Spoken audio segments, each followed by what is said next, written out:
Boa noite, iniciamos mais uma edição do Encontro Marcado com Zé Maria Filomeno e Arruda Bastos.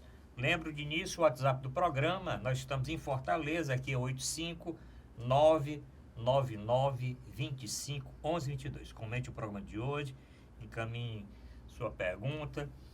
E desejo aí, vamos desejar logo feliz ano novo, né, Zé Maria? Exatamente. Fizemos isso semana passada. Primeiro programa do ano, Primeiro primeiro programa programa do de 2020. Espero que todos, né, tenham iniciado bem o ano,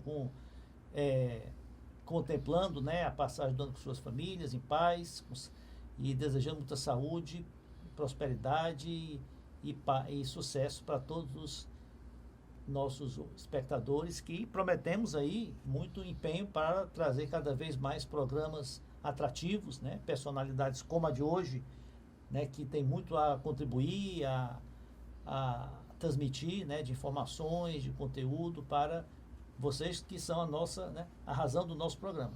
Estamos entrando agora no 7º ano de programa aqui na TV+. 7º ano de programa. Quero também lembrar o WhatsApp do programa, já lembrei, o nosso portal na internet, portal@arrudabaixo.com.br, para o telespectador rever qualquer um dos programas anteriores, assistir este programa ao vivo, comentar também o nosso programa aqui na TV+. Bom, o Zé Maria, você já adiantou, nós vamos entrevistar aqui o Dr. Marcelo Desidério, ele que atualmente é vice-presidente da diretoria executiva do Fortaleza Esporte Clube. Ele já foi presidente do Conselho Deliberativo, além de não sei muitas outras aí cargos que ocupou. Nós vamos falar durante o programa, né, Zé? Doutor Marcelo, obrigado por ter prontamente atendido o nosso convite, né, para comparecer aqui ao nosso programa.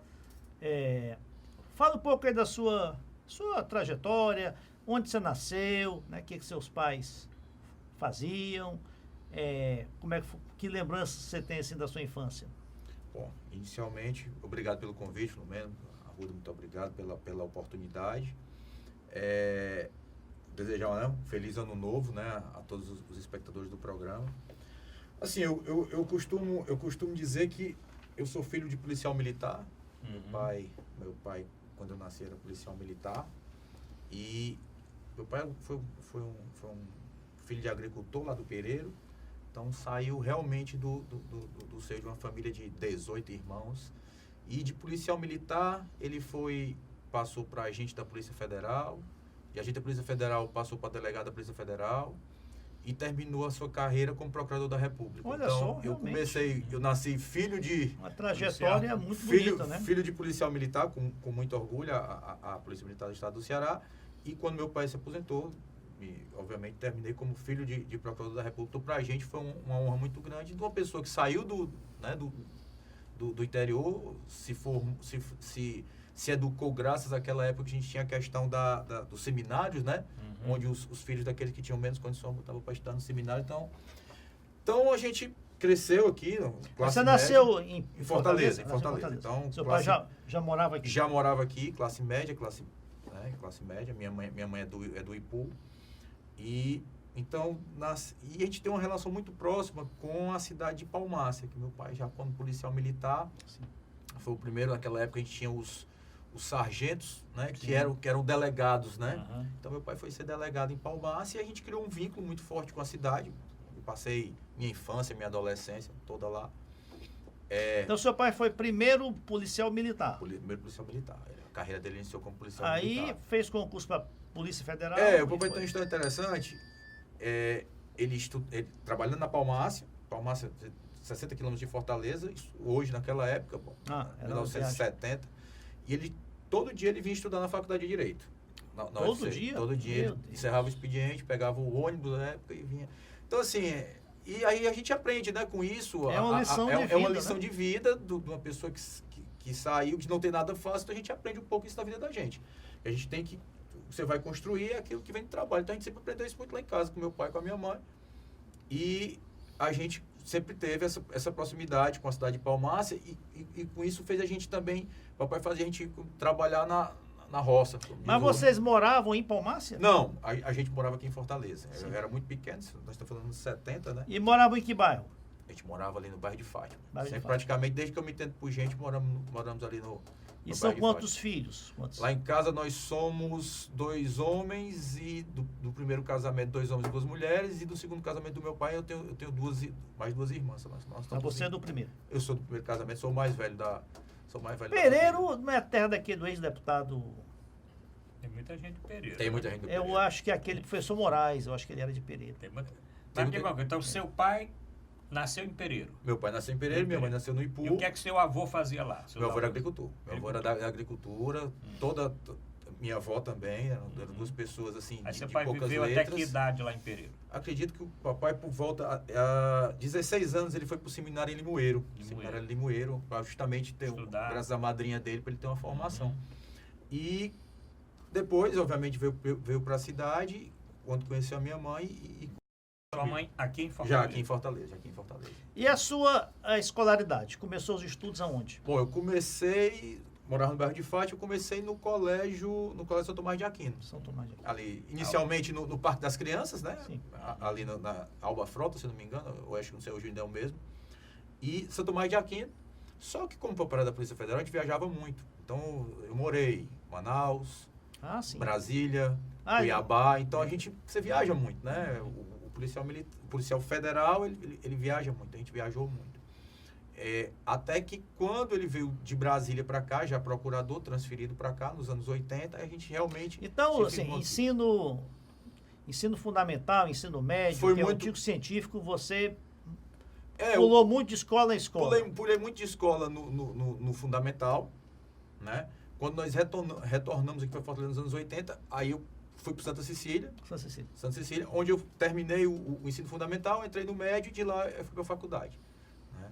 Lá fiz Direito na UFC. Sim, antes de entrar na faculdade de Direito. E seus hobbies nessa época de juventude? Olha, Jogava futebol? A paixão pelo futebol incrível veio que pela... o futebol que eu tinha era a paixão de arquibancada, não de jogar. Não jogar, sempre fui péssimo jogador de futebol. Então, Uhum. a minha paixão ela veio mais de arquibancada. Não tanto Torcedor. pelo meu pai. Meu pai nunca foi muito de futebol, mas o meu padrinho gostava muito de futebol, muito Fortaleza. Então, terminou puxando, por aí. Mas, assim, eu gostava muito de cinema. Então, era cinema, locadora, né? Enfim, era o que puxava muito. Tanto é que, para a escolha da carreira, no Pois final... Por que o direito? Influência do seu pai, que já Total. era... A influência foi total. Mas seu pai chegou a advogar? Não. Não, hoje ele advoga. Ah, hoje Hoje ele advoga. sim. Hoje ele advoga.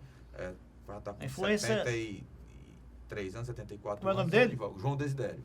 Abraço aí, É. doutor. João Seu Desidério. pai, então, ficou na polícia até que ano, mais ou menos? Na polícia até 84, onde ele saiu como ele era superintendente no Mato Grosso. Aí foi quando ele passou no concurso para procurador da Isso na República. Polícia Federal, Na Polícia mas Federal. na Polícia Estadual. Ah, não, ele saiu no Ele tava em Palmares? 78, 77, ele já saiu da Polícia Militar e foi para a Polícia Federal, Polícia Federal. como agente. Né? Então, aí foi mais ou menos aí a Mas você mudança. falou aqui de um padrinho, né, que encaminhou. Sempre tem uma história assim de alguém Tem, da família. Quando é tem. o pai, É. o irmão mais velho, ou um tio, um padrinho. É. Qual é a história desse seu padrinho? Seu padrinho morava perto de você? Não, como a gente morava muito fora, Hum. né? Quando a gente vinha de férias, ia para casa Nossa. do meu padrinho, tio Eustáquio, ali na Água Fria, e ali perto da Unifor, quando só tinha, pra gente só tinha uma Não era via, né? duplicado, Só tinha uma via. E é difícil como tudo. lá. E, assim, nunca chegamos nem aí a jogos, mas era mais de assistir, de ouvir no radinho e ver ele saindo com aquela almofadinha tradicional, Uhum. né? Que todo mundo ia pro estádio, então ia ele e os meus primos. Então a gente vai desenvolvendo essa atração pelo futebol, e o Fortaleza, acho que a ludicidade das cores, né? E termina Aí você entrou atraindo. na faculdade de Direito que ano? Entrei na faculdade em 93. UFC. UFC. Entrei em 93. Assim, mas como Já trabalhava? Não, eu não trabalhava. Graças a Deus, a gente conseguia se manter sem a necessidade de trabalhar. Agora, no primeiro semestre, eu tive essa oportunidade que poucos têm o meu pai me levou logo para estagiar informalmente com ele.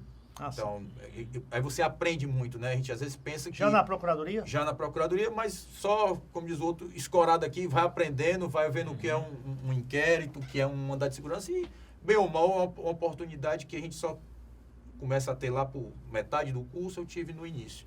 Então isso para mim eu entendo que foi muito importante para minha formação enquanto profissional, porque você vai aprendendo. Embora informal, mas eu aprendi muito lá. Nesse período, Zé, nesse período seu do curso de Direito aqui da UFC, quem é que você pode assim, destacar, professor que influenciou? Olha, bastante? foram vários, mas assim, eu acho um que marca muito, até pela época, pela juventude, acho que é o professor Juvencio Vasconcelos, Juvencio, que hoje é procurador Geral do Estado, Procurador-Geral professor do de Direito, doutor em Direito Processual Civil. Pronto, e ele dava justamente, se a memória não me falha, era justamente a primeira cadeira de introdução ao processo. TGP, Cadeira Geral do Processo. Isso. Então, assim, nós estamos falando 93, então já vou o quê? 30 anos praticamente atrás. 93, 28, 27 anos. 27 anos. Então, o Juvencio é um cara novo. Então, naquela época, já era um cara que transmitia segurança no conhecimento. Né? Então, você foi aluno do doutor Alexandre Rodrigues? Alexandre foi faleceu precocemente. Isso. Filho do desembargador. Filho do desembargador. Foi nosso professor. Desembargador Hernando Barreira também foi nosso professor. Né? Não faz muito tempo, então tem muita gente nativa ainda. Tem muita gente nativa. O professor Wellington Leitão. O Wellington Leitão, que, para quem não sabe, é pai do Evandro Leitão, hoje deputado presidente do Ceará. Hélio Winston. Né? Então, assim, era um pessoal muito, muito bom. O professor Marcos Holanda. Que tinha um viés muito do futebol, né? Acho que foi do TJD. Torcedor do Ceará. Foi procurador-geral do TJD, se eu não me engano. Foi aluno do Cândido Albuquerque? Atual reitor também. Mas o Cândido, acho que foi uma cadeira muito rápida que a gente fez. Não tenho uma lembrança muito vívida dele. Assim, agora, o Juvencio realmente assim, eu acho que pela juventude, você olhar uma pessoa naquela época, naquela idade, com tanto jovem. Conhecimento, muito jovem, então aquilo realmente acho que foi o mais marcante. Terminou quanto? Terminei em 90, com muita greve. A UFC naquela época tinha muita greve, então a minha turma eu terminei em 98.2, colando grau em 99. E nessa época, além do estágio que você fazia lá com seu pai, já trabalhava... Não, aí eu já tinha saído, já estava... Aí já começa a querer um outro viés, né? Porque o viés do Ministério Público eu fui buscar um viés de advocacia, né? Então, de escritório de advocacia, estagiei no escritório do doutor Reginaldo Issa. Aprendi muito, doutor Reginaldo, uma gratidão muito grande por tudo que aprendi com ele. Depois, o doutor Leorne, né? O Leorne, inclusive, o filho, né? O doutor Leorne pai era da época da Tele Ceará, né? Mas o Leorne filho, que a gente tinha proximidade maior, que era professor da Unifor, né? Então, eu também aprendi muito. Mas você se especializou, assim, profissionalmente em que área do direito? Criminal. Criminal. O que ocorre? Eu tive a oportunidade também de estagiar na Defensoria Pública do Estado do Ceará. Acho que o estudante de Direito que tiver a oportunidade de ir para a Defensoria, vá, porque é uma escola. É uma escola porque você pega aquele que é o mais necessitado, é aquele que não tem, onde o problema normalmente aperta mais, né? Eu até por não experiência própria, mas pelos professores que eu tenho e pelos julgamentos que eu assisti ainda na Faculdade de Direito e depois... Se eu tiver um problema que tiver de responder um júri, eu prefiro ser defendido por um defensor público do que talvez um advogado particular, que são muito bons os defensores públicos no tribunal de júri. Muito, muito preparados. Eu tive a oportunidade, eu fui para a defensoria e fui para o que a gente chama de petição inicial. Coloca ali, naquela época era ali na Thompson Bucão, ali, ainda não era onde é hoje, parece, mas não era onde é hoje. Então você pegava o quê? Separação, divórcio, alimento. Separação, família divórcio, e alimento. crime. A defesa pública, mas onde a gente estava na petição, pegava mais, não tinha hoje o que é a resposta do réu, né? E aquilo começou a me cansar. É a mesma coisa, todo dia. Eu disse, rapaz, eu vou sair, eu vou pedir transferência, como diz o outro. Aí fui pedir minha transferência e disse, olha, só tem um canto para você ir. É para a vara do júri. Rapaz, deu certinho. Que é para onde eu quero ir, para a vara do júri. E fui transferido para a sexta vara do júri. Já tinha a sexta? Não, ela tinha e foi extinta, né? Hoje ela não existe mais. E fui para a sexta vara do júri ser estagiário da doutora Paula Brasil, que era defensora da vara. Aí foi onde eu tive realmente uma oportunidade muito grande de... Eu já fazia júri com o meu pai. Sim.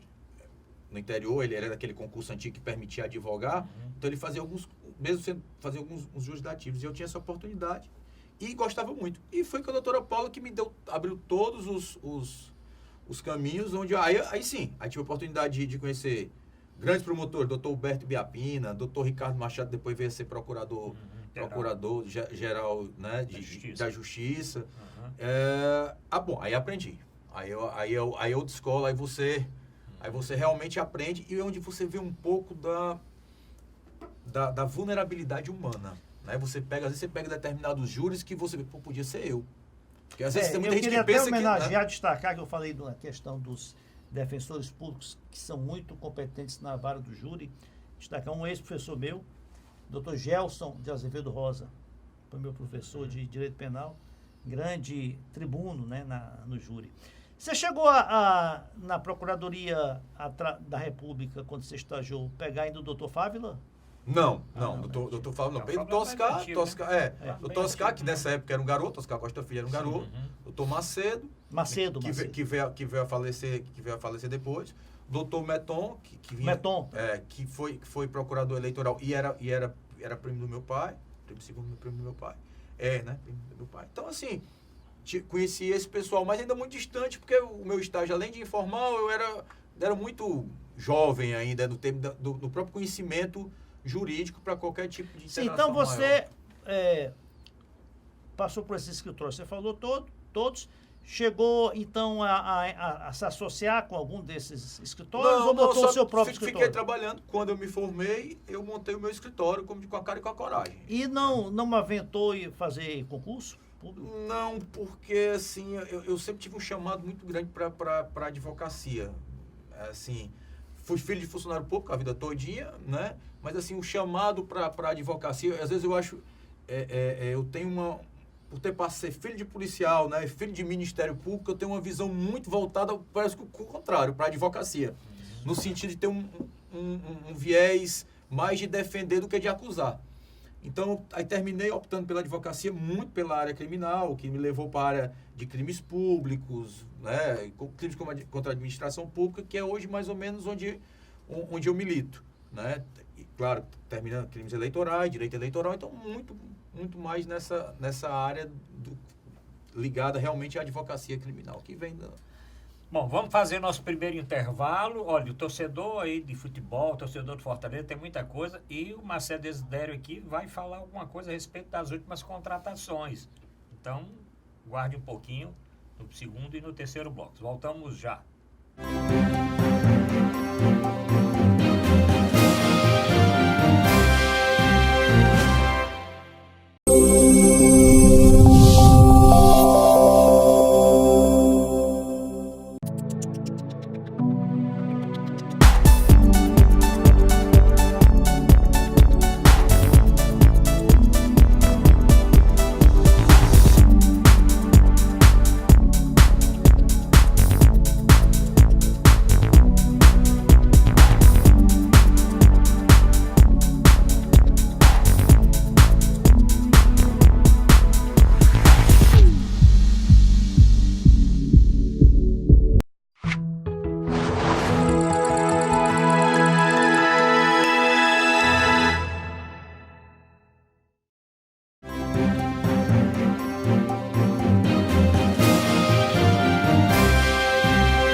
Voltamos a apresentar Encontro Marcado com a Ruta Base Zé Maria Filomeno. Lembra o WhatsApp do programa, 85999251122. Comente o programa de hoje. Lembra o nosso portal na internet, portal.arrudabase.com.br. O telespectador assistir o programa, rever os anteriores. Lembra o site da TV Mais, tvmais.org. Entre no nosso canal, reveja todos os programas e assista também ao nosso programa pela internet. Além de todos os canais que transmitem o nosso programa durante toda a semana, né? Praticamente todas as operadoras estão transmitindo o nosso programa, né? E, doutor Marcelo, e a sua entrada no meio futebolístico? Você começou lá pela federação, pelo TJD ou pelo Fortaleza? Não, eu comecei pelo Fortaleza, mas saindo literalmente da arquibancada. Uma das memórias mais vívidas que eu tenho, saindo da arquibancada, foi quando eu consegui um convite para um jantar do Conselho Deliberativo nos anos 2000. um amigo do meu pai, doutor João Quevedo, também advogado. João Quevedo Ferreira Lopes, Ferreira meu Lopes. amigo. Me presenteou Amigo à do meu época pai. com tinha um cargo no Conselho Deliberativo e ele me presenteou com um convite para um jantar com um acompanhante. Eu fui com meu cunhado, também Fortaleza doente. E quando eu cheguei no jantar, me lembro do Marina Parque, eu olhei e disse, rapaz, Silvio Carlos, rapaz, é o Papa. Aí eu Outro olhei grande amigo meu. na outra mesa tava Jorge Mota. Eu disse, rapaz, isso aqui não existe. Eu tô no céu. Então foi ali onde eu, né? E o que aconteceu interessante... Não tinha sócio torcedor naquela época. Não, tinha sócio torcedor. Aí eu posso puxar a brasa para minha sardinha. Em 2007, quando a gente assumiu, foi onde a gente implantou o sócio torcedor no Fortaleza. Aí você se deparou com essas figuras todas, né? Sim. Aí como é que você começou a frequentar o clube, a militar Aí, no clube? através do doutor Quevedo, eu conheci o Ribamar. Ribamar Bezerra, muito, também muito outro amigo, muito próximos. Conheci o Ribamar. amigo meu. E em 2004, vocês devem se recordar, houve aquele caso da final que não aconteceu. Sim. Né? O Fortaleza estava disputando a Copa do Brasil, o Ceará também estava, enfim, ia ter o jogo. Havia um furo enorme no regulamento da competição que dizia que o campeonato tinha que terminar dia tal. O campeonato dava uma data, o regulamento dava uma data e, bom, enfim. E não houve o campeonato. E eu me recordo que o Ribamar, através do Quevedo, a gente já Porque o Ceará recusou-se aí. Na verdade, exatamente. Na verdade, inicialmente a gente Não se foi aquele recusou. que marcaram para Sobral? Exatamente. Inicialmente o Fortaleza se recusou porque tinha uma data de regulamento. E nós entendemos que se tinha a data do regulamento, tinha acabado a data e tinha... Mas você era advogado já do Fortaleza? Não, eu não era. Aí eu conheci o Ribamar me ligou, né? Eu tinha conhecido através do Quevedo. Disse, doutor, tá tendo um problema na federação, eu tô precisando que você vá lá. Tô indo eu, que o diretor jurídico, o doutor Franzé Gomes, que hoje desembargador do trabalho, pessoa excepcional, uma pessoa de uma generosidade imensa. Aliás, o TRT tem 2 desembargadores torcendo Fortaleza doentes, né? Tem até mais. Tem até mais, né?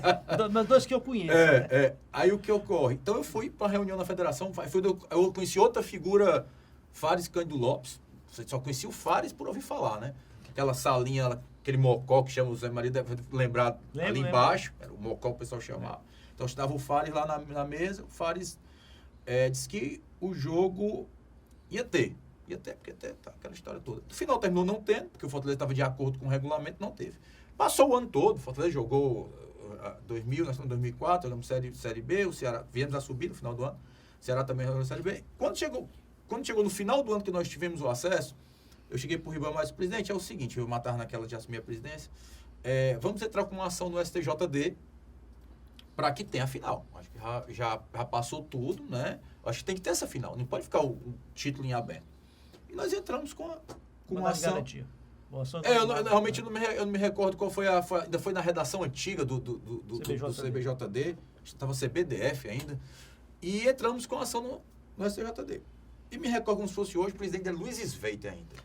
Né? Desembargador do Rio de Janeiro, na época ainda podia, né? E o Quevedo tirou ele lá. Aí foi a confusão que veio depois. Então, o pleno do STJD determinou que houvesse a final. Tinha que haver a final. E o Ceará se recusou a jogar a final. Por questões, eu não sei, não me lembro nem quem era o dirigente à época, recusou jogar a final.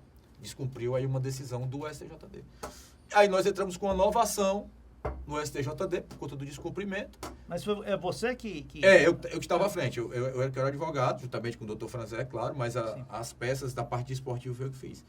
E entramos com outra ação no STJD. E o STJD disse que, como o Ceará tinha se recusado a jogar, aplicou uma espécie de WO e o título ficou para o Fortaleza. Então, o título de 2004, né, ele foi para o Fortaleza por decisão do STJD. Então, foi aí realmente que eu posso dizer que foi quando eu entrei propriamente no Fortaleza, por aquilo que a gente veio, né, construindo, né, em todo um ano, bem ou mal, é um título que eu já coloco no meu currículo antes mesmo de ter sido presidente, né? Uhum. Bom, então isso sim, aí você já está... 2004. Você já era do jurídico do Fortaleza. Né? Informalmente. Eu era informalmente, como eu disse, a generosidade do Dr. Franzé era imensa. Não tinha vaidade de, eu sou o diretor. Então ficava por ali, sempre ajudando. Aí em 2005, eu já comecei a ajudar em outras situações. Né? Saí só da esfera esportiva, já comecei a ajudar em outras situações. E hoje o futebol cearense, no termo da justiça desportiva, houve uma mudança muito grande. Mas antigamente a gente vivia de polêmica. Né? Então, advogado que militava no direito esportivo, aí você vai citar o Clark, grande advogado, Irazê Gadelha, de saudosa Finado. memória, né? Um cara excepcional. Tô citando pessoas que, principalmente o Irazê, que eu vinha trabalhar com ele depois na federação, com quem eu desenvolvi amizade, independente de torcedor. Eu costumo dizer assim, eu não escolho as minhas amizades por cor de camisa.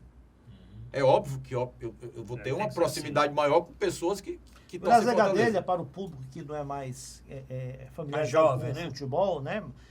E que também não é familiarizado com o futebol, o Irazé Gadelha, ele foi apresentador do Canal 10, né? Do jornal do Canal 10 durante muitos anos, acho que uns 10 anos. Depois saiu, foi advogar, né, e militou muito no direito esportivo. E ele também era cronista. Sim, ele foi durante muito tempo. O Irazé é uma... Hoje eu já posso dizer, né? Porque está fora do... Era torcedor do Ceará. Mas todo mundo sabia que ele era. Interessante, o Irazé chegou a advogar pro Fortaleza. Ele era torcedor do Ceará. Chegou a advogar pro Fortaleza. Mas, assim, era um cara excepcional. Então, assim, quem advogava no direito esportivo terminava tendo um certo destaque, porque o futebol cearense vivia de polêmica, né? Se alimentava de polêmica. Então, aí a partir daí, fui continuando dentro do Fortaleza, ainda que informalmente, 2005 também. Aí, em 2006 é que eu passei a ter uma participação mais efetiva. Mas qual o primeiro cargo mesmo que você teve no Fortaleza? Presidente. Presidente? Já entrou como presidente? Como foi isso? Fiquei em 2005, fiquei em 2006, principalmente 2006 ali mais próximo. Estou falando de 2005, 2006 Série A, né, na gestão do Ribamar. E quando foi no final de 2006, Fortaleza terminou o ano rebaixado, e era o ano de eleição. A conversa que a gente teve com o Ribamar e alguns amigos, terminou, meu nome surgiu, né? Tinham outros nomes, mas alguns achavam que tinha que ter algumas situações que eu disse, não, mas nós não vamos chegar até aqui para simplesmente deixar o clube, se for, você até usar a expressão que disse, rapaz, se for por falta de doido, eu vou.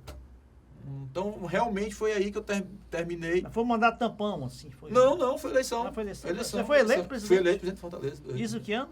2000, eu tirei em 2006 para um mandato de 2 anos. E passou os 2 anos? Eu saí na metade de 2008. Renunciei em metade de 2008. Então, o time estava em que série nessa? Eu peguei na Série B e entreguei na Série B. Fui bicampeão cearense, campeão cearense 2007, campeão cearense 2008. Né? Então, isso para mim é uma satisfação muito grande. Infelizmente, em 2007, a gente não subiu, é onde eu lhe digo, seu primeiro cargo, qual foi? Presidente. Aí falta a experiência. Agora, olha só, isso, essa época, e até há bem pouco tempo, né? Hoje a coisa está mudando, né? Mas dizendo, não, fulano não pode ser presidente porque não tem dinheiro. Tem que botar gente que tem dinheiro, o pessoal que tem dinheiro. Né? O Evandro Leitão foi um que realmente era taxado de, é um liso.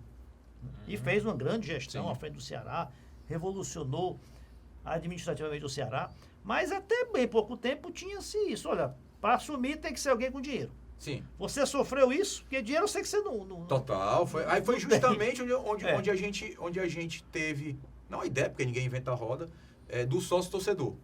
Já tinham existido projetos embrionários dentro do Fortaleza, tinha tido o projeto dos 10 mil sócios, na época com o Wagner Lopes, que tinha criado, mas terminou sendo interrompido. Né? E em 2007, a gente teve a oportunidade de conhecer o Atlético Paranaense. O Atlético Paranaense ele tinha, à época, uma parceria pontual com o Ceará. Quando eu me vi presidente em 2006, eu não tinha dinheiro, eu não tinha elenco, né? Mas tinha um patrimônio que é o maior ativo de um clube, que é uma receita, que é o torcedor. Né? Então, o que a gente fez? Foi aprender com quem, na época, o pai da ideia do sócio-torcedor é o Internacional, né? De Porto Alegre. Mas o Atlético conseguiu também ter uma profissionalização muito grande disso. E a gente teve a oportunidade de beber na fonte do Atlético. Trouxemos uma empresa para vir trabalhar, a empresa indicada, trabalhava para o Atlético, veio para cá. Quando a empresa veio, só o Fortaleza ele não tinha condição de sustentar as despesas de toda uma infra, né, aqui no estado. Então, à época, eu procurei o então presidente do Ceará, que era o Eugênio Rabelo. Né, e apresentei a empresa, a mesma empresa que vinha para Fortaleza, apresentei pro Eugênio. Porque assim, a minha visão já tinha aquela época e hoje eu tenho ela muito mais clara. Futebol é negócio. O meu cliente não é o cliente do Ceará. O Ceará tem o cliente dele, eu nunca vou tomar o cliente pode dele. ter até o mesmo perfil, né? Mas eu digo assim, do ponto de vista mas- mercadológico, nós não concorremos, nós nos completamos. Porque o meu cliente se Não, retroalimenta mas do dele. vocês concorrem em agregar novos clientes, Não, sim. novos torcedores. Sim, mas eu digo assim, quem torce Fortaleza, aí você está falando da formação. Da formação, isso. Tudo bem, mas a formação, aí vem desde a questão do pai, né? Às vezes o pai é um parente e a conquista. Porque futebol quem traz é conquista. Se você parar para pensar, o Ferroviário tem 25 anos que não ganha um título estadual. Mas em compensação, esse título nacional do Ferroviário, você percebe um crescimento da torcida do Ferroviário. Você já vê criança com camisa do Ferroviário na rua. Né? Porque a conquista é que aumenta a torcida, Eu acho né? que não é só a conquista, não. Eu acho que a promoção. Você falou aí do Silvio Carlos, né? Muito do tamanho da torcida do Fortaleza hoje se deve ao Silvio Carlos, que mesmo... Clube da Garotada, né? Clube da Garotada. Zé Raimundo Nos Costa. anos 70, ele promovia, né, esses eventos Sim. com crianças, né? A torcida da Garotada, eu lembro. O Silvio, juntamente com o Zé Raimundo Costa, eles criaram o Clube da Garotada e o Silvio tinha um trabalho muito bonito, que era ele ia nas escolas com cadernos. Isso, exatamente. Né? E fomentava a criação da torcida. Mas assim, quando eu digo que tem que ter resultado, é porque se o clube não tiver vitória, isso é muito do brasileiro. O brasileiro, o segundo lugar para ele não vale nada. Errado, tá? Mas assim, então isso termina alimentando a criação de novo torcedor. De novos torcedores. Então, assim, que os mercados não se concorrem, é porque depois que o torcedor está formado, cada qual com o seu cada qual. Né? Então... E eu concordo, Zé Maria. Você vê o seguinte, o Fortaleza, vindo para cá, o Fortaleza lançou a sua própria marca de uniforme. Sim, a marca O própria. Ceará continuou no estilo antigo com outras marcas. Né? Agora teve que se render e fazer o que Fortaleza fez. Criar também uma marca, né, que vendeu agora mais de 10 mil e tantas camisas, apurou 2 milhões de reais, que não teria o mesmo êxito se não for. Então ele seguiu mais ou menos a linha que o Fortaleza, que eu não sei se teve alguma conversa hoje né? nós temos um diálogo muito bom entre a diretoria e o diálogo comercial. É que a gente até brinca, rapaz, durante 90 minutos nós não queremos conversa um com o outro, mas fora isso, comercialmente a gente tem que conversar, porque se a gente não conversar, vai ter alguém que se beneficia dessa inimizade, vamos dizer assim. Né? Alguém se privilegia se Fortaleza e Ceará não se comunicarem comercialmente. Né? Então isso é muito importante. A marca própria, falando da questão do Fortaleza, foi uma criação na época dos dois vice-presidentes que nós tínhamos à época no Fortaleza, que é o Enio Mourão, colega nosso advogado, e Evangelista Torquato, médico. Né? Eram dois vice-presidentes do Fortaleza. Então tiraram essa ideia. Mas onde é que veio a ideia? É quase que da necessidade. Você assina com essas grandes marcas. É muito bonito eu ter Adidas na minha camisa. Tá, veio o Cruzeiro. O Cruzeiro assinou um contrato com a Adidas, e agora, né, nessa queda, que ele vai receber um valor X, 200 mil e mais um royaltyzinho por mês. Tá, morreu aí. Porque a Adidas, estou dando exemplo da Adidas, né, ela não tem o interesse, ela tem interesse de ter o Cruzeiro, mas não tem interesse que venda mais. E o clube também se acomoda que aquilo ali é aquilo ali e brá. O que a marca própria te dá? Eu tenho uma liberdade, por exemplo, eu Fortaleza, né, eu clube, nós temos um calendário de criação de camisa. Então eu tenho uma camisa que eu já sei que no meu calendário anual eu vou lançar ela em dezembro, que é a minha camisa branca, que é a Glória, a nossa camisa branca, que é para quê? Para dar ao torcedor, para ele ter uma camisa branca para ele usar no Réveillon. Até porque, né, o clube passa a ganhar também o lucro da camisa, da venda da camisa. Né? O torcedor tem a certeza... Enquanto ele ganhava só uma participação pequena, ele passa a ganhar Porque, na realidade, o custo, o que vale a camisa do Fortaleza, do Ceará, do Flamengo, é a marca. Sim. Essa é a camisa oficial. É o escudo, né? É o escudo, né? É como, por exemplo, quem ganha na venda dos abadás do Fortal são os grupos. Não é aquela costureira que fabrica o abadá. É aquele que ganha menos. Ali Né? foi só o custo, né? Mas para você ver como deu certo. Né? Fortaleza, com essa flexibilidade de fazer uniformes novos, o torcedor do Fortaleza hoje tem um guarda-roupa cheinho. Eu tenho lá em casa lá em casa quase todos são, só a minha esposa que é Fortaleza. E um genro que está assistindo o programa, o Raul, que é colega de vocês aqui, você talvez até conheça, porque frequenta muito com o Silveira, que é o pai dele também, que é a família toda. Ele tem umas 50 ou 100 camisas do Fortaleza, porque toda camisa que lança, ele é o primeiro a comprar. Primeiro agradecer o Raul, né? Por estar comprando as camisas, se você está comprando as camisas, agradecer. Assim, a gente faz com o maior carinho. Nós temos um design próprio, que é o Bruno Baiman, filho de um colega nosso, Alfredo Marques. O Alfredo. Né? Marques, então, o Bruno assim... o Bruno é filho do Alfredo? É filho do Alfredo, é quem cria todos os uniformes. Então, nós temos como eu disse, meio um calendário. Então, a gente tem... por isso que o Alfredo todo dia está com a camisa diferente do Fortaleza. A gente tem a Glória, que é a nossa camisa branca, que é lançada sempre em dezembro. E nós temos a Tradição, que é a camisa tricolor que a gente lança sempre antes do campeonato. Por exemplo, está no nosso calendário. Aí nós lançamos sempre uma terceira camisa ali entre o brasileiro, fora do Campeonato do Nordeste, que a gente também lança. Inclusive, vamos lançar agora em janeiro. Antes do jogo do Vitória, a gente vai fazer o lançamento dessa camisa. Tá no meio, né? E no final a gente lança uma camisa pontual, porque às vezes o torcedor gosta, né?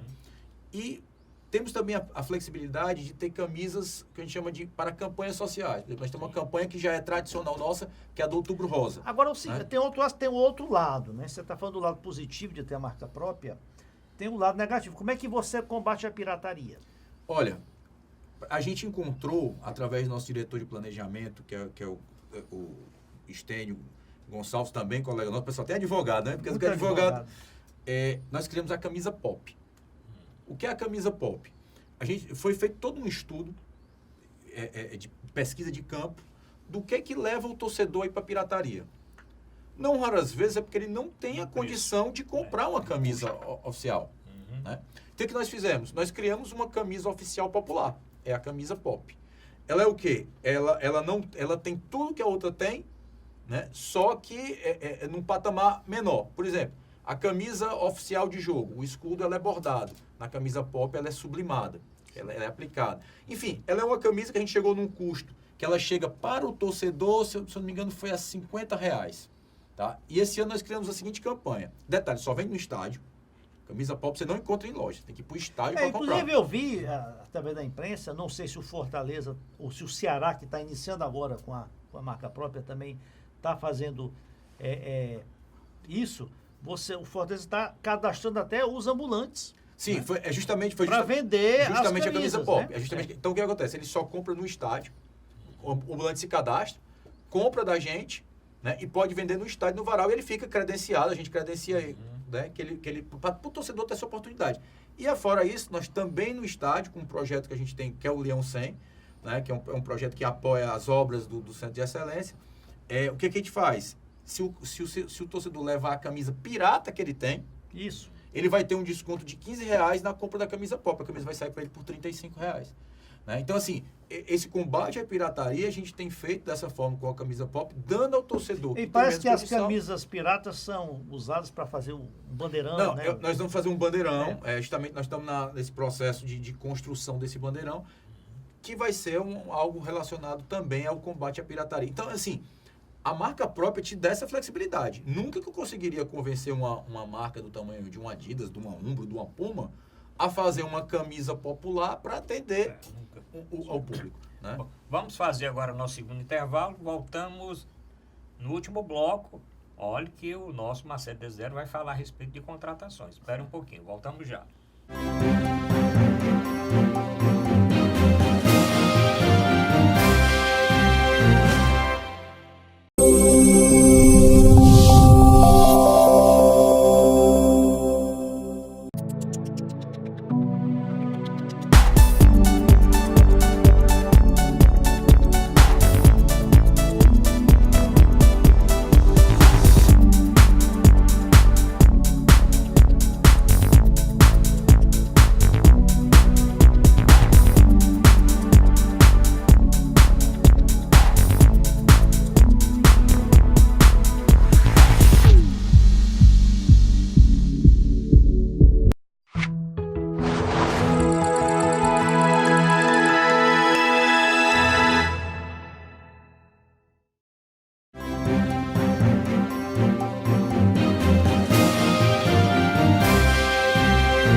apresentar Encontro Marcado com Zé Maria Filomena e Arruda Bastos. Comente o programa de hoje. Você que é torcedor do Ceará, do Fortaleza, do Ferroviário, de qualquer clube, comente o programa de hoje no nosso WhatsApp. O Ayrton colocou aí, aqui é Fortaleza 85 999 25 11 22. Assista o programa, reveja esse programa quantas vezes quiser, no site da TV Mais, tvmais.org, ou no nosso portal na internet, portal arrudabastos.com.br. Zé, vamos fazer uma pergunta aqui. Bom, o que é que você acha que foi essa grande virada do futebol cearense, né? Porque eu lembro que sou torcedor antigo, torcedor ainda do tetracampeonato do Ceará, aí é década de 60 ainda, tá certo? E teve uma época que esses clubes eram todos endividados, com dificuldade total, sem precisava crédito, socorrer não tinha, a um empresário. Tinha que ter mecenas para bancar. E para contratar um jogador tinha que passar o chapéu. O chapéu toda hora. E ações trabalhistas, grandes débitos trabalhistas, devendo tudo, INSS, Fundo de Garantia, etc. Como é que foi essa mudança? Porque hoje, pelo menos, porque nós sabemos que o Fortaleza e o Ceará até mesmo estão com orçamento, inclusive, fazendo orçamento, planejando, e sem com certidões negativas, né? Ferroviário, pelo que eu sei, tem certidão, não é nem a positiva com efeito negativo, não. É quando é o caso quando o débito está parcelado, está garantido. Negativa mesmo. Porque no Brasil nós estamos vendo aí, né? Olha, mesmo times grandes aí, totalmente endividados. O Cruzeiro praticamente falido. O Atlético lá também com muita dificuldade. Se você for Fluminense, Botafogo. Os do Rio, tirando o Flamengo. Tirando alguns clubes assim que você citou o Atlético, que está bem. Como foi essa mudança? Eu acho que ela vem muito também de fora para dentro. O que acontece? O futebol mudou. Quem pensa que o futebol dirigente, que não entendeu que o futebol mudou, ele vai ficar para trás. Então, Fortaleza, aí, enquanto observador, Ceará e Ferroviário, que a gente não pode esquecer, tiveram o quê? Que se adaptar a isso, que vem o quê? Mudança de gestão. Ou os clubes passam a ter gestão, e tem também uma exigência legal, lei do Profut, as questões contábeis, ou os clubes passam a ter uma gestão mais responsável, ou então eles vão literalmente para o saco. O exemplo do Cruzeiro é um exemplo muito claro. Se você olhar a situação... E outra coisa, é fácil você ver pelo balanço. Hoje em dia os balanços estão todos publicados. O clube que mais deve, pelo menos no balanço do ano passado, que foi analisado no nosso curso de gestão que a gente faz lá na CBF, participa, o Botafogo, salvo engano, estava devendo 880 milhões de reais. Para um clube de futebol, qualquer empresa, esquece futebol, qualquer empresa que deva 880 milhões de reais, não sobrevive. O que o Botafogo está tendo que fazer? Está tendo que criar uma SA, foi aprovada por algumas instâncias do Conselho, que vai cuidar só do futebol. Onde se espera o quê? Que essa gestão, eu digo, tem que ter a mudança de gestão, senão vai voltar o problema. O problema do Cruzeiro é muito similar. É gastar além do que você pode manter com aquele velho discurso que todo mundo que já ouviu, contrata que a torcida paga. Não funciona. Não adianta você contratar achando que a torcida vai pagar, porque o torcedor ele tem um limite também. Né? O torcedor é paixão, você não pode... você tem que oferecer a ele o resultado, né? Tem que oferecer a paixão, mas você não pode embarcar na paixão dele. Você tem que ter responsabilidade na hora de construir. Então, acho que para os clubes do futebol cearense, pegando esse movimento que nem todos os clubes nacionais entenderam ainda, tá? Mas é gestão, então você teve o quê? O Ceará entendeu isso primeiro que a gente tem que ser muito transparente. O Ceará entendeu que a necessidade era de gestão lá com o Evandro, passando pelo Robson, antes da gente entender. Mas teve um problema que Fortaleza, por questões administrativas e questões de campo também, passou 8 anos na Série C. 8 anos na Série C realmente dificulta qualquer saneamento financeiro. Atrasa ranking de CBF. Você vê, mas antes disso, o Fortaleza teve na Série A, antes de descer para a Série C. Mas aí nós estávamos na tinha fase... o problema daquela Têxtil mas patrocinava o time. Santana Têxtil. E ali eu acho que foi uma Não, mas a gente estava na época dos mecenas. Vamos chamar assim, época dos mecenas. Tanto Fortaleza com Santana, depois de Ibamar, Ceará com Rabelo. Né? Então, assim, essa ainda era aquela época de transição, a época dos mecenas no futebol da forma geral. Palmeiras hoje está na época dos mecenas. Se engana quem pensa que não está. Enquanto o crescimento do Flamengo, por exemplo, é orgânico, o crescimento do Flamengo é a sua torcida, a sua força, a sua marca. Agora, os dois né? clubes daqui e outros clubes chamados assim, antes que eram clubes de segunda ou de terceira linha, né, que são a maioria do Nordeste, do Centro-Oeste, eu tenho percebido uma mudança de paradigma. Os clubes, a diferença financeira tem diminuído. Porque o critério de pagamento das cotas de televisão mudou. Existe hoje, não tenho certeza, mas parece que um terço da verba de transmissão é dividido igualmente, outro terço é pelo ranking, outro terço é pela classificação, não sei bem. Mas, tanto que você está vendo já hoje, né? Os clubes daqui estão disputando jogadores, né? Sim. Com igualdade de condições com clubes chamados grandes do futebol. A diferença ainda é muito abissal. Porque o que acontece? Passou-se a adotar, até o ano passado, os contratos de televisão eram como você está colocando. A partir desse ano, os contratos são outros. Então, você vai ter uma parte de performance, uma parte de classificação e uma parte, vamos dizer assim, pela audiência. Tá? Então, ficou dividido nisso aí. É muito parecido com o da Premier League, com algumas nuances, algumas jabuticabas bem brasileiras, né? O que acontece? A diferença ainda é muito grande. O que a gente tem que fazer é criar novas receitas enquanto clube de futebol para poder tentar... Para poder incorporar. Eu não posso achar que a minha marca vai valer nos próximos 10 anos o que vale a do Flamengo. Não dá. Né? O que eu tenho que fazer? Eu tenho que transformar minha marca cada vez mais forte no meu share do mercado, né? E tentar capitalizar o que eu possa mais. Exemplo, marca própria. Licenciamento de marca. Né? Que é uma fonte de renda que não existia antes. Isso. Só que o sócio-torcedor, o que acontece? Como eu estou te dizendo, a gente criou ele lá em 2007. Quando a gente criou, ele tinha um viés, vá para o estádio. Hoje, só isso não satisfaz o torcedor. Não. Só o vá ao estádio não satisfaz o torcedor. Só ter o ingresso. Você tem que dar a ele o quê? Uma experiência mais confortável, tá? Facilidade. Por exemplo, o meu torcedor, nas camisas que eu lanço... O check-in, por exemplo, setor prêmio. Vocês conhecem a Arena Castelão. Tem um lugar marcadozinho. Setor prêmio, nós passamos... Quase como cadeira cativa antigamente. Pronto, nós passamos 6 jogos, batendo cabeça, até conseguirmos colocar o local marcado. O que o torcedor faz? O torcedor do Fortaleza que vai para o setor prêmio. Ele entra no site, marca o local e onde ele marcou, ele vai sentar. Onde ele marcou, ele vai sentar. Então, com isso, você conhece lá o estádio quem está sentado. Pronto, exatamente. Então, assim... Era a cadeira cativa do nosso tempo de menino. A velha cadeira cativa. A velha cadeira cativa. Mas tudo isso você comprava a cadeira para o ano inteiro. Né? Era isso. O sócio ele tem, só que como o espaço é menor do que a quantidade de sócios que tem acesso àquele local, a gente tem que fazer o check-in. E uma área que eu ainda acho pouco explorada são os camarotes. Os camarotes, você vê, algumas empresas compram camarote, mas ainda... Camarote, se você der, todo mundo quer. Se for vender, ninguém quer.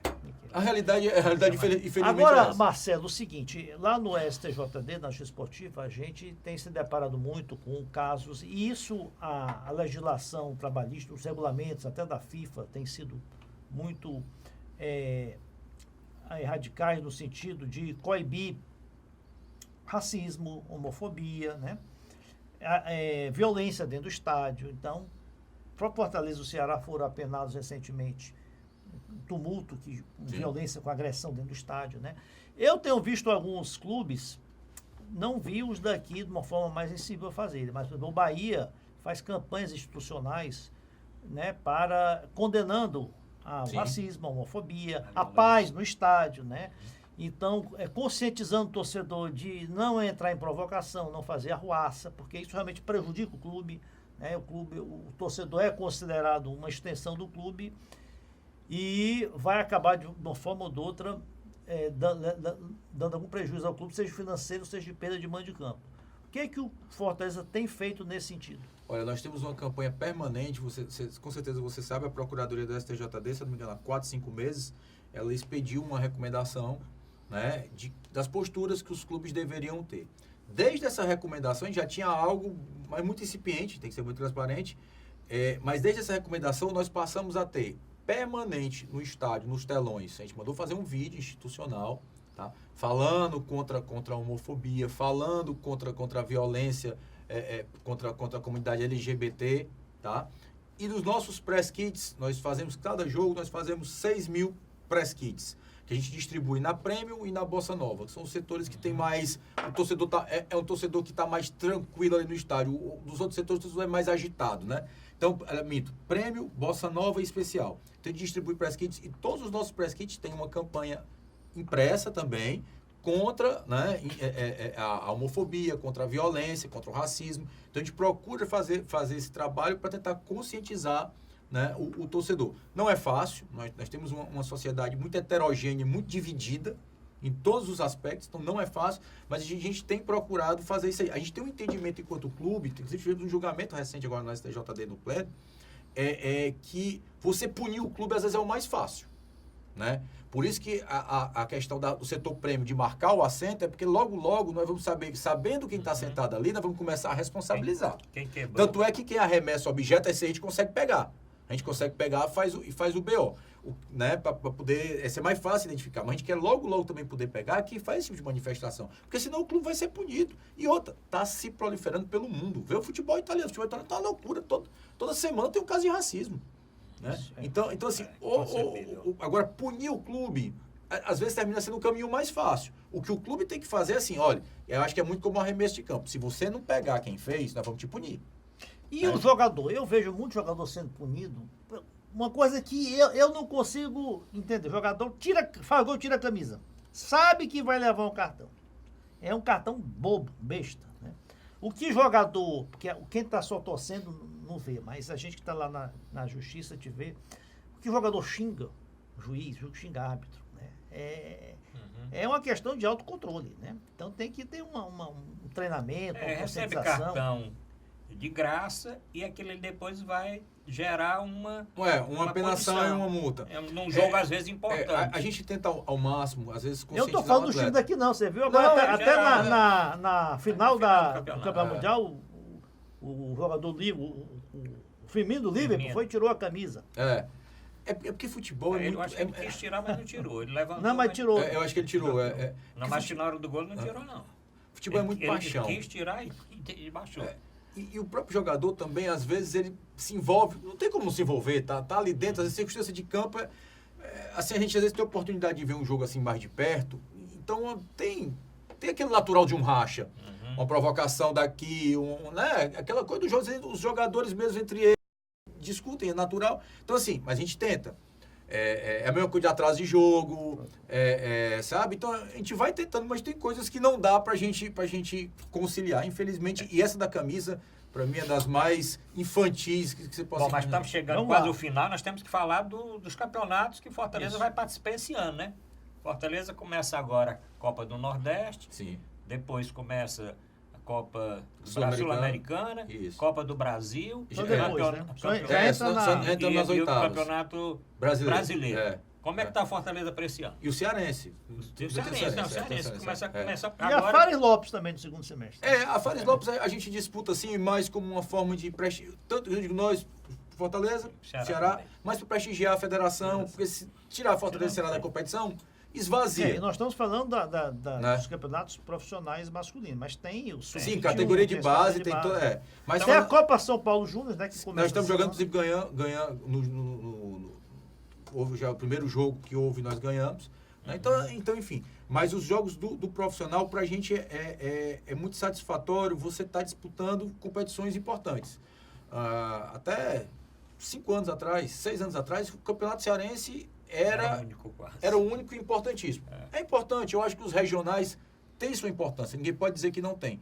Mas hoje, o olhar do Fortaleza não é mais para o Campeonato Cearense. O olhar do Fortaleza é o Campeonato Brasileiro, é o que a gente... Né?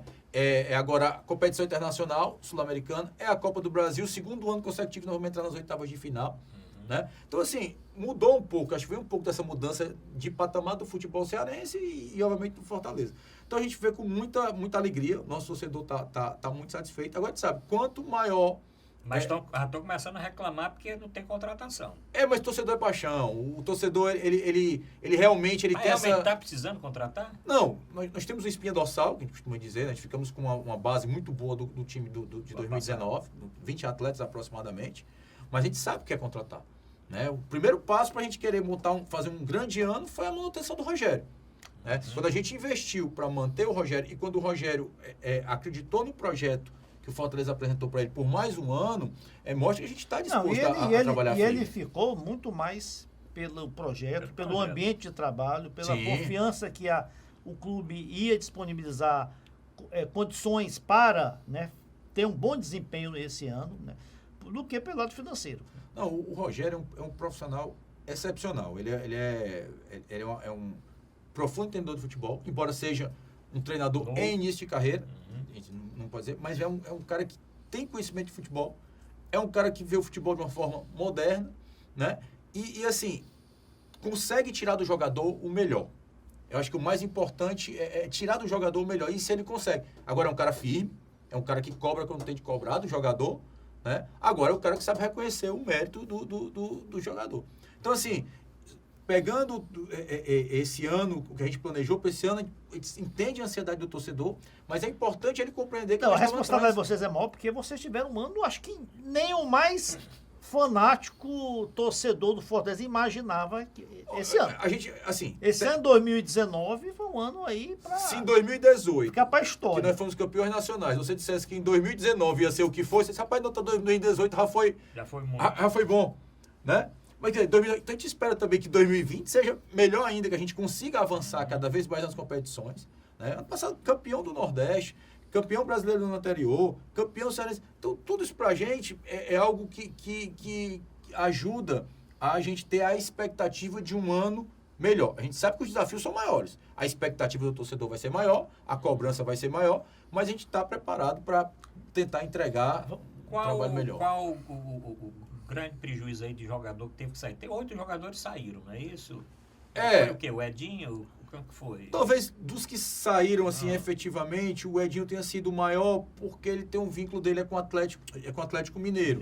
Né? O Atlético Mineiro é um excepcional jogador, então assim, mas a espinha dorsal do grupo já tinha contrato um tempo maior. Os jogadores que saíram são alguns que não encaixaram, porque assim, o jogador, às vezes, o jogador fulano tá jogando a bola no time, eu vou trazer pro meu time. Ele chega aqui e não joga. Contrário, o jogador não tá jogando nada no teu time, tu manda ele pro outro, ele joga. É ambiente, é momento, é o ser humano. Às vezes a gente não pode esquecer que o jogador é um ser humano.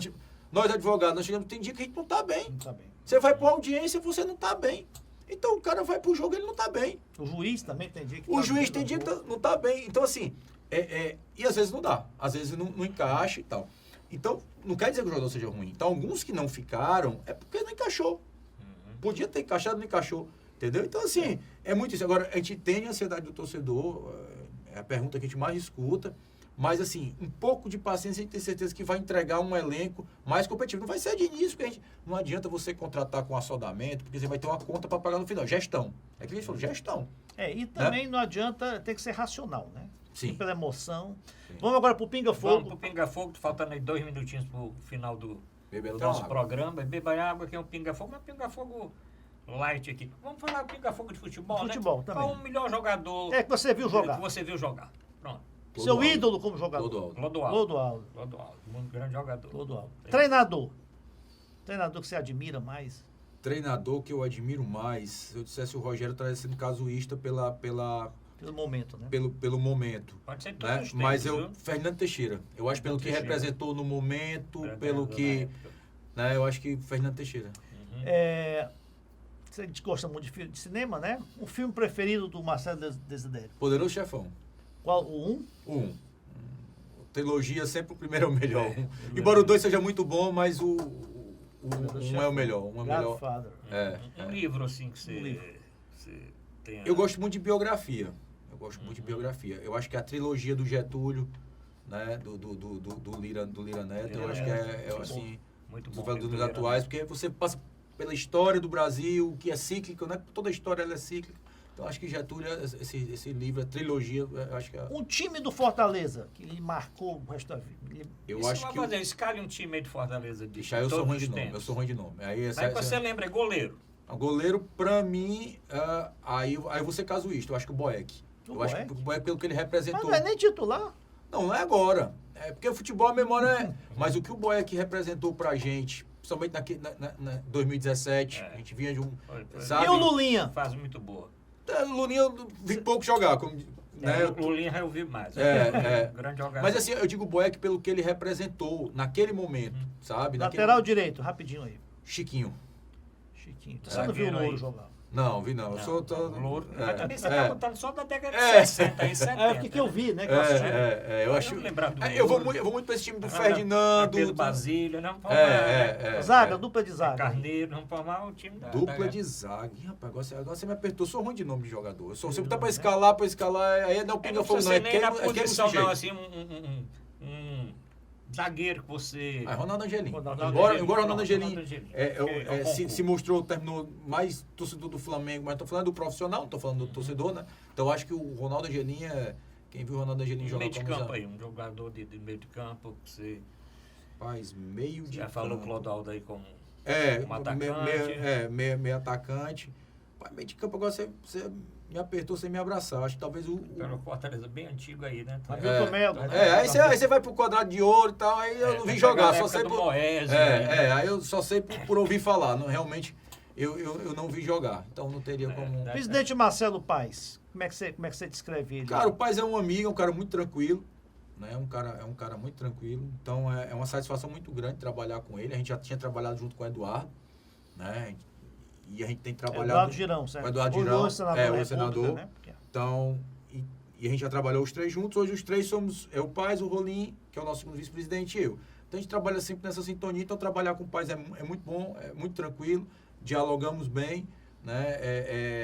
Então, assim, o que eu estava dizendo, futebol não é comigo. Mas é claro que eu sei o que acontece, é claro que eu sei o que participa. Hoje Fortaleza está profissionalizado? Sim, estamos. Ou é aquela coisa do presidente da pitaca, da não, escalação? não. Hoje, não. No futebol não se comenta. Já muito...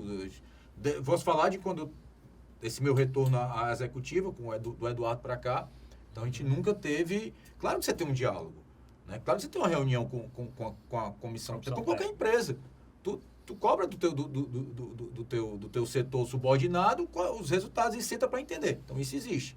Né? Mas, assim, não existe mais isso daquilo de escalar, né? Antigamente tinha muito, né? Tinha mesmo, no futebol tinha. Escalar, afastar. Então, assim, hoje a coisa é muito mais profissional. Repito, gestão. Você não gere uma empresa simplesmente chegando porque um dia você quis fazer a mudança. Bom, terminamos, o tempo passou rápido, né? Muito rápido, né? O torcedor do Fortaleza vai ficar na expectativa. Ele não soltou. Você tem algum nome para soltar? Não, infelizmente não. Argentino, colombiano? Não, a gente tem bebido um pouco nessa fonte do futebol sul-americano, né? Que o pessoal lá do Sul já trabalhava muito nisso. A gente tem, graças a Deus, deu certo. O Quinteiro se mostrou aí um grande jogador. Embora... Mas, enfim, nós estamos trabalhando e vai dar certo, se Deus quiser. Bom, então, agradecer aqui, Vamos esperar que o Marcelo venha no final do ano para falar do ano do Fortaleza, né? E esperar muita sorte ao Fortaleza, como sorte ao Ceará, ao Ferroviário, né? Os clubes cearenses que mantenham, né, essa trajetória vitoriosa, que eu julgo vitoriosa do futebol, pelo menos dos grandes do futebol cearense. Espero que o Ferroviário também tenha sucesso aí na Série C. E quase teve pé de subir para a Série B, mas eu acho que nós estamos num patamar muito, né, evoluído em relação ao que era um tempo atrás. Bom, agradecer aqui o Marcelo Desidério, vice-presidente da executiva do Fortaleza Esporte Clube. Convidá-lo futuramente para, quando tiver os nomes, vir no nosso programa e soltar bomba aqui, né? Tem negócio de bomba, né? Isso é do meu tempo ainda, né?